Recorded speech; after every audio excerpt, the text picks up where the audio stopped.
Hi friends, welcome to Chandra's Kitchen. இதுவரைக்கும் சந்திராஸ் கிச்சனை subscribe செய்யாதவர்கள் ரெட் கலர் சப்ஸ்கிரைப் பட்டனை பிரஸ் பண்ணி சப்ஸ்கிரைப் பண்ணிக்கோங்க. கூடவே பக்கத்தில் இருக்கிற பெல் பட்டனை பிரஸ் பண்ணுங்க. எங்களுடைய அப்டேட்ஸ் உடனுக்குடன் உங்களை வந்து சேரும். இன்னைக்கு நம்மளுடைய நிகழ்ச்சியில் 7 வகையான காய்கறியை வச்சு 7 வகையான சட்னி எப்படி செய்கிறதுன்னு பார்க்க போகிறோம். காய்கறியில் சட்னி அப்படின்றது பார்த்திங்கன்னா ஒரு சில காய்கறிகளை தான் வந்து நம்ம யூஸ் பண்ணுறோம். காய்கறி இதுக்காக தனியாலாம் வாங்கணும்னு அவசியம் இல்லை. நம்ம வீட்டுக்கு வாங்குகிற காய்கறிகளில் ஒரு சில காய்கறியை எடுத்து வச்சாலே நம்ம வந்து சட்னி அரைக்கும் போது இதை கூட சேர்த்துக்கலாம். தேங்காய் அதிகப்படியாக சேர்க்க தேவையில்லை. அது மட்டும் இல்லாமல் சட்னிக்கு எப்போவுமே தேங்காய் சட்னி, புதினா சட்னி இந்த மாதிரி தான் நம்ம சாப்பிடுவோம். அதுக்கு மாற்றாக வந்து இந்த மாதிரி காய்கறியை சேர்த்துக்கும் போது ரொம்ப நல்லது. ஒரு சிலர் வந்து காய்கறிகள் எனக்கு இதை பிடிக்காது அதை பிடிக்காது அப்படி சொல்லிட்டு ஒதுக்கி வச்சுருவாங்க. அந்த மாதிரி ஒதுக்கி வைக்கிறவங்களுக்கு நம்ம காய்கறி இதை சேர்த்துருக்கோன்னு சொல்லாமலேயே ஒரு சில சட்னியை வந்து நம்ம கொடுத்துடலாம். இதோட டேஸ்ட் வந்து ரொம்ப சூப்பராக இருக்கும். இப்போ நம்ம ஒவ்வொரு காய்கறியோடைய சட்னியும் பார்க்கலாம். கூடவே அதோடைய ஹெல்த் பெனிஃபிட்ஸும் சேர்த்து பார்க்கலாம். இப்போ நம்ம காய்கறியை வச்சு சட்னி செய்யலாம் வாங்க. இப்போ நம்ம முதல்ல வந்து பீன்ஸ் சட்னி செய்ய போகிறோம். பீன்ஸ் சட்னிக்கு முதல்ல நம்ம தேவையான பொருட்கள் என்னென்னு பார்த்துடலாம். பீன்ஸ், உப்பு, எண்ணெய், கடலைப்பருப்பு, கடுகுளுந்து, தேங்காய், பச்சை மிளகா, இஞ்சி, பூண்டு, கருவேப்பிலை, வெங்காயம், புளி. பீன்ஸ் வந்து கிட்னி கல்லெல்லாமும் கரைக்கக்கூடியது. இப்போ நம்ம இதை எப்படி செய்கிறதுன்னு பார்க்கலாம். கடாய் வச்சு 2 ஸ்பூன் எண்ணெய் விட்டுக்கோங்க. 1 ஸ்பூன் கடலைப்பருப்பு சேர்த்துக்கலாம். இப்போ இதை லைட்டாக செவக்க வறுத்துக்கோங்க. அடுத்தது நம்ம வெங்காயம் சேர்த்துக்கலாம். வெங்காயம் வந்து 1 மட்டும் நான் சேர்த்துருக்கேன்.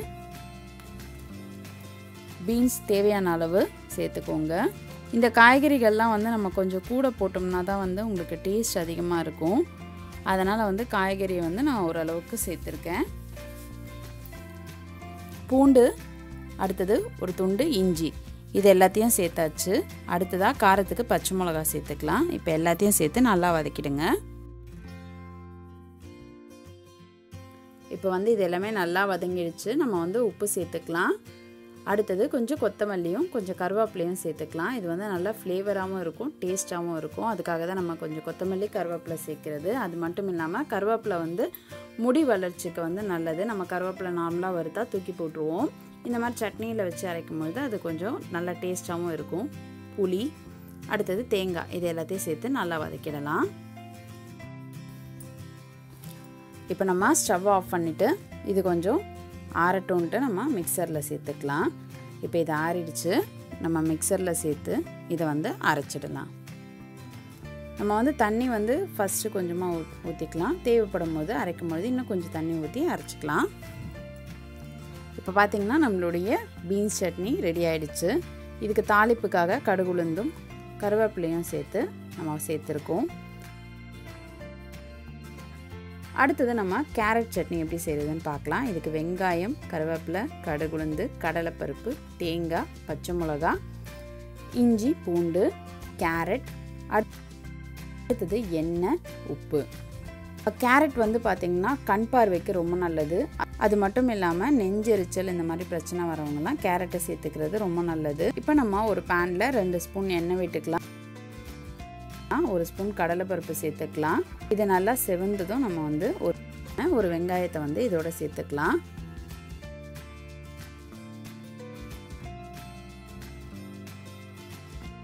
இது கூடவே வந்து நம்ம கேரட் சேர்த்துக்கலாம்.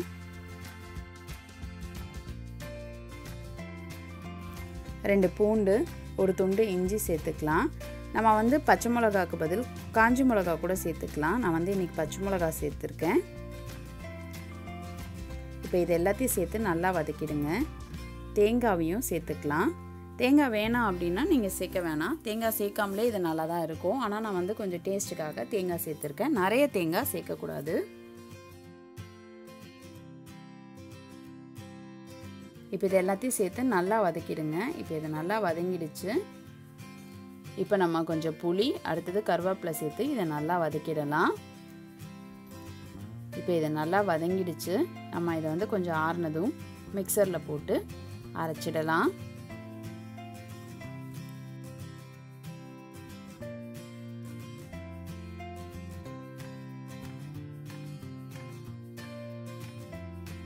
ஃபஸ்ட்டு இப்போ நம்ம கொஞ்சம் அரைச்சிட்டோம். இது கூட தேவையான அளவு உப்பும் சேர்த்துக்கலாம். சேர்த்துட்டு மறுபடியும் இதை வந்து கொஞ்சம் தண்ணி சேர்த்து அரைச்சிடலாம். இப்போ நம்மளுடைய சுவையான கேரட் சட்னி ரெடி ஆகிடுச்சு. இந்த கேரட் சட்னியை வந்து நம்ம கடுகு உளுந்து கருவேப்பிலை போட்டு தாளித்து நம்ம சர்வ் பண்ணிடலாம். அடுத்ததாக பார்த்திங்கன்னா சவ் சட்னி. இந்த சவ்லாம் வந்து பார்த்திங்கன்னா இந்த டைமில் வந்து சீசனில் கிடைக்கும். உங்களுக்கு வந்து நான் ஒரு சின்ன சவ் எடுத்திருக்கேன். நம்ம நிறைய காய்கறிகள் இதுக்காக தனியாக வாங்க வேண்டியதில்லை. வீட்டில் எடுத்திருக்க காய்கறிகளில் ஒன்று எடுத்து வச்சா கூட நம்ம சட்னி அரைச்சிக்கலாம். தேங்காய், பூண்டு, இஞ்சி, காஞ்சி மிளகாய், கருவேப்பிலை, உளுந்து, கடுகுளுந்து, எண்ணெய், அதுக்கப்புறம் கொத்தமல்லி, தேவையான அளவு உப்பு. சவ்வை வந்து நீங்கள் இதுக்கு அரையும் பொழுது தோலோடவே அரைஞ்சிக்கலாம். ஏன்னா வந்து சவ் தோலை கூட தனியாக நம்ம துவையல் செய்வாங்க. பட் நம்ம சட்னி தான் அரைக்கணுன்றதுனால நம்ம வந்து அப்படியே நேரடியாக இதை கட் பண்ணிவிட்டு அரைஞ்சிக்கலாம். இந்த ஒவ்வொரு சட்னிலையும் நம்ம காய்கறி சேர்க்குறதுனால பார்த்திங்கன்னா நமக்கு நல்ல நீர் சத்து உடம்புக்கு கிடைக்கும். இப்போ வந்து நம்ம ஒரு 1.5 ஸ்பூன் எண்ணெய் விட்டுக்கலாம். அடுத்தது உளுத்தம்பருப்பு 1 ஸ்பூன் சேர்த்துக்கலாம். இது நல்லா செவக்க வறுத்துக்கோங்க. ஒரு 4 காஞ்ச மிளகாய் சேர்த்துக்கலாம். அடுத்ததாக நம்ம கொஞ்சம் இஞ்சி சேர்த்துக்கலாம், பூண்டு சேர்த்துக்கலாம். அப்புறம் சவ் வெட்டி வச்சுருக்கிறத இதோட சேர்த்துக்கலாம். கொஞ்சமாக தேங்காய் வந்து இதோட சேர்த்து நல்லா இதை வதக்கிடலாம். தேவையான அளவு உப்பு சேர்த்துக்கோங்க.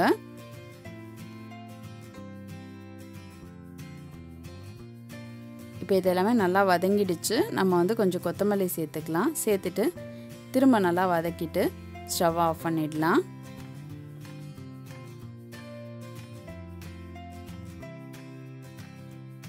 இப்போ நம்ம ஆறுனதும் ஒரு மிக்சரில் போட்டு இதை அரைச்சிடலாம்.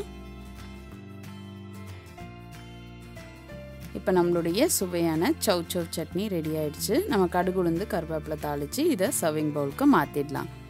அடுத்ததாக பார்த்தீங்கன்னா பீட்ரூட் சட்னி.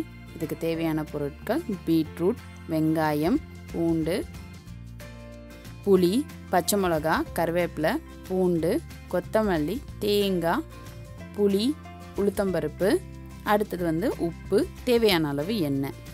நம்ம வந்து ஹீமோக்ளோபின் அதிகரிக்கக்கூடிய சட்னி இது. இப்போ நம்ம ஒரு 1.5 ஸ்பூன் எண்ணெய் விட்டு உளுந்து சேர்த்துக்கலாம். இதை வந்து நல்லா செவக்க வறுத்துக்கோங்க. இது கூட நம்ம வெங்காயம் சேர்த்துக்கலாம். நான் வந்து ஒரு வெங்காயம் சேர்த்துருக்கேன், 2 பல் பூண்டு சேர்த்துருக்கேன், ஒரு சின்ன துண்டு இஞ்சி சேர்த்துருக்கேன். இப்போ இது எல்லாத்தையும் சேர்த்து நல்லா வதக்கிடலாம். நம்ம இஞ்சி சேர்க்குறதுனால பார்த்திங்கன்னா நம்மளுக்கு ரொம்பவே வந்து நல்லது. வெயிட் லாஸ் பண்ணுறதுக்கு இது ரொம்ப ஹெல்ப்ஃபுல்லாகவும் இருக்கும். இப்போ நம்ம வெட்டி வச்சுருக்கிற பீட்ரூட்டை இதோட சேர்த்துக்கலாம். சேர்த்துட்டு நல்லா இதை வதக்கிடுங்க. இந்த பீட்ரூட் சட்னி பார்த்திங்கன்னா நல்லா கலர்ஃபுல்லாக இருக்கும், உங்களுக்கு டேஸ்ட்டாகவும் இருக்கும்.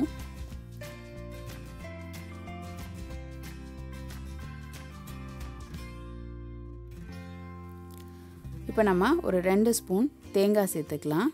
இப்போ நான் வந்து இது கூட 1 ஸ்பூன் தேங்காய் சேர்த்துருக்கேன். சேர்க்கலனாலும் பரவாயில்லை. இப்போ இதை வந்து நல்லா வதக்கிடுங்க. இப்போ இதை நல்லா வதங்கிடுச்சு. இது கூட நம்ம கொஞ்சம் கருவேப்பிலை சேர்த்துக்கலாம், கொஞ்சமாக புளி சேர்த்துடலாம், கொஞ்சம் கொத்தமல்லியும் சேர்த்துக்கலாம். இது வந்து வாசனைக்காக தான். இப்போ இது எல்லாத்தையும் சேர்த்து மறுபடியும் நல்லா இதை வதக்கிடலாம்.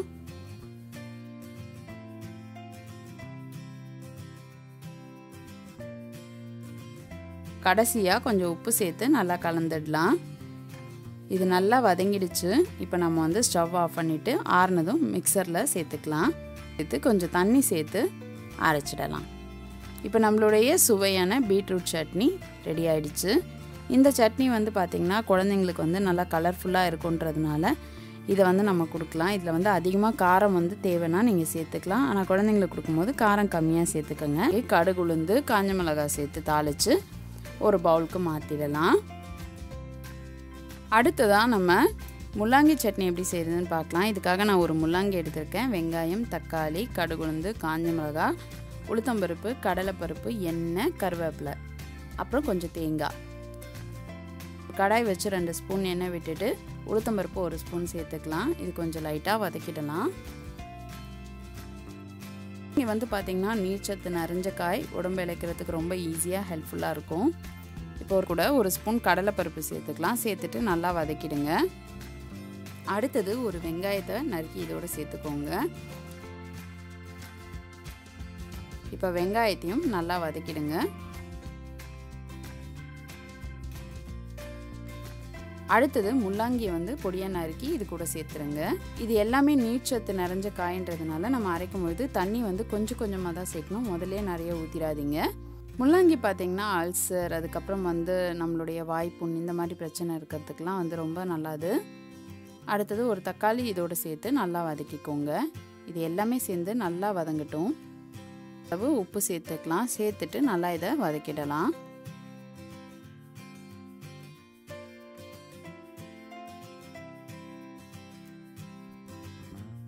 அடுத்தது கொஞ்சம் தேங்காய் சேர்த்துக்கலாம். சேர்த்துட்டு நல்லா இதை கலந்து விட்டுருங்க. நான் இப்போ சொன்ன எல்லா சட்னிக்குமே தேங்காய் வந்து ஆப்ஷனல் தான். உங்களுக்கு தேவைன்னா சேர்த்துக்கோங்க, இல்லைன்னா வந்து தேங்காய் சேர்க்க தேவையில்லை. இப்போ நான் வந்து காஞ்ச மிளகா 3 சேர்த்துருக்கேன். சேர்த்துட்டு இதை நல்லா வதக்கிடுங்க. குண்டு மிளகாய் சேர்க்கும் பொழுது கொஞ்சம் காரம் வந்து கூடுதலாக இருக்கும். நீட்டு மிளகாய் சேர்க்கும் பொழுது கொஞ்சம் காரம் கம்மியாக இருக்கும். இப்போ இது எல்லாத்தையும் நல்லா சேர்த்துட்டு சேர்த்து நல்லா கலந்துட்டு அதுக்கப்புறம் நம்ம கருவேப்பிலை சேர்த்துக்கலாம். கருவேப்பிலை வந்து இந்த மாதிரி நம்ம உள்ளே எடுத்துக்கும் பொழுது தனியாக எடுத்து வைக்க தேவையில்லை. அதுக்காக தான் கருவேப்பிலை இது கூட நான் வந்து சேர்க்குறேன். அது இல்லாமல் வாசனை நல்லாயிருக்கும். இப்போ இதை ஆறிடுச்சு. நம்ம வந்து இதை மிக்சரில் சேர்த்து அரைச்சிடலாம். இப்போ இதை நல்லா அரைச்சாச்சு. இதை நம்ம ஒரு பவுலுக்கு மாற்றி கடுகு உளுந்து கருவேப்பிலை தாளித்து சேர்த்துக்கலாம். இப்போ நம்ம அடுத்ததாக கோவக்காய் சட்னி எப்படி செய்கிறதுன்னு பார்க்கலாம்.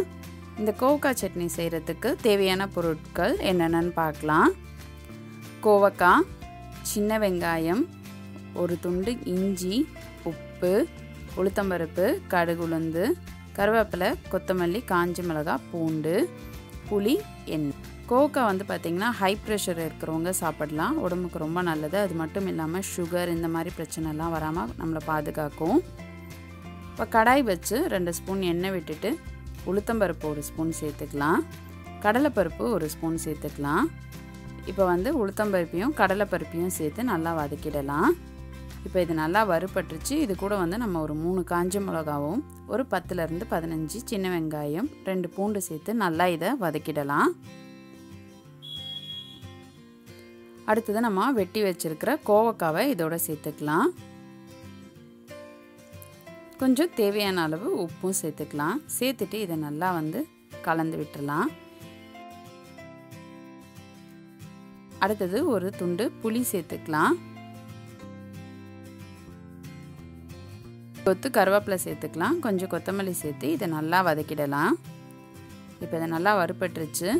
இப்போ நம்ம கோவக்காவை ஒரு மிக்சருக்கு மாற்றிக்கலாம். எப்போவுமே மிக்சியில் போடுறதுக்கு முன்னாடி ரொம்ப சூடாக போடாதீங்க. கொஞ்சம் சூடு ஆறுனதும் போடுங்க.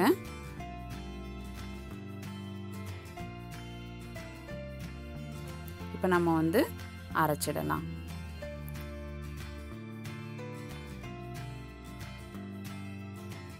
இப்போ நம்மளுடைய கோவக்காய் சட்னி ரெடி ஆகிடுச்சு. இப்போ நம்ம இதை ஒரு பவுலுக்கு மாற்றி கடுகு உளுந்து கருவேப்பிலை தாளித்து சேர்த்துக்கலாம். அடுத்ததான் நம்ம பார்க்க போகிறது கோஸ் சட்னி. இந்த கோஸ் சட்னி வந்து பார்த்திங்கன்னா ரொம்ப டேஸ்ட்டாக இருக்கும். வயிற்றுப்புண் இதுக்கெல்லாம் ரொம்பவே நல்லது. கேன்சரை ப்ரிவென்ட் பண்ணக்கூடிய சக்தி இதுக்கு இருக்குது. கோஸ், வெங்காயம், தக்காளி, கொஞ்சம் புளி, காஞ்ச மிளகாய், பூண்டு, கருவேப்பிலை, கடுகுளுந்து, கடலைப்பருப்பு, உளுத்தம்பருப்பு, உப்பு, எண்ணெய். ஒரு கடாயில் 2 ஸ்பூன் எண்ணெய் விட்டுக்கலாம். 1 ஸ்பூன் கடலைப்பருப்பு சேர்த்துக்கலாம். 1 ஸ்பூன் உளுத்தம்பருப்பு சேர்த்துடலாம். சேர்த்துட்டு நல்லா இதை வதக்கிடலாம். இப்போ இது நல்லா வறுபட்டுருச்சு. இப்போ நம்ம எடுத்து வச்சிருக்கிற கோஸை சேர்த்துக்கலாம். கூடவே வந்து ஒரு வெங்காயத்தை கட் பண்ணி வச்சுருக்கேன், அதை சேர்த்துக்கலாம். நம்ம சின்ன வெங்காயம் கூட இதுக்கு சேர்த்துக்கலாம், ரொம்ப நல்லாயிருக்கும். கோஸ் வந்து நம்ம சேர்க்குறதுனால வெங்காயம் அதிக அளவு சேர்க்க தேவையில்லை. இப்போ இது எல்லாத்தையும் சேர்த்து நல்லா பச்சை வாசனை போகிற அளவுக்கு வதக்கிடலாம்.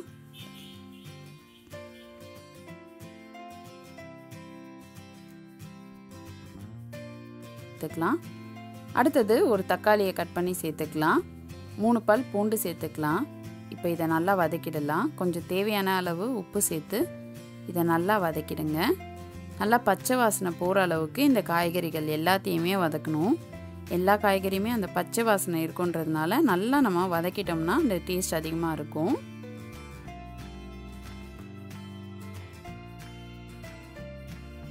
அடுத்தது 3 காஞ்ச மிளகாய் சேர்த்துருக்கேன். நான் எடுத்துருக்கிறது எல்லாமே ரொம்ப கம்மியான அளவுன்றதுனால தான் நான் இந்த குவான்டிட்டி காஞ்ச மிளகாய் சேர்க்குறேன். நீங்கள் கொஞ்சம் கூட எடுத்திங்கன்னா இன்னும் வந்து ஒரு 2 காஞ்ச மிளகாய் அதிகமாக சேர்த்துக்கோங்க. கருவேப்பிலை ஒரு கொத்து சேர்த்துக்கலாம். இப்போ இதை எல்லாத்தையும் சேர்த்து நல்லா வதக்கிடலாம். இது நல்லா வதக்கியாச்சு. இது ஆறுனதும் ஒரு மிக்சரில் போட்டுடலாம்.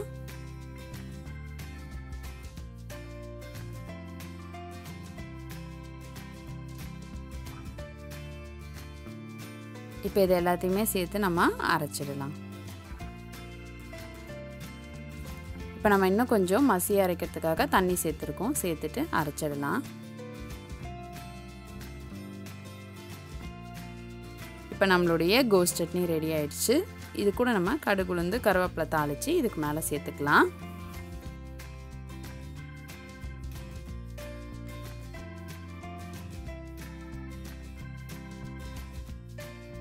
நீங்களும் இந்த 7 வகையான காய்கறியில் 7 வகையான சட்னியை உங்கள் வீட்டில் ட்ரை பண்ணி பார்த்துட்டு உங்களுடைய ஃபீட்பேக்கை எங்களுக்கு சொல்லுங்கள். இது போன்ற சுவாரஸ்யமான தகவல்களை அறிந்து கொள்ள சந்திராஸ் கிச்சனை சப்ஸ்கிரைப் செய்யுங்கள். உங்களுடைய கமெண்ட் பாக்ஸில் போடுங்க. லைக் அண்ட் ஷேர் பண்ணுங்கள்.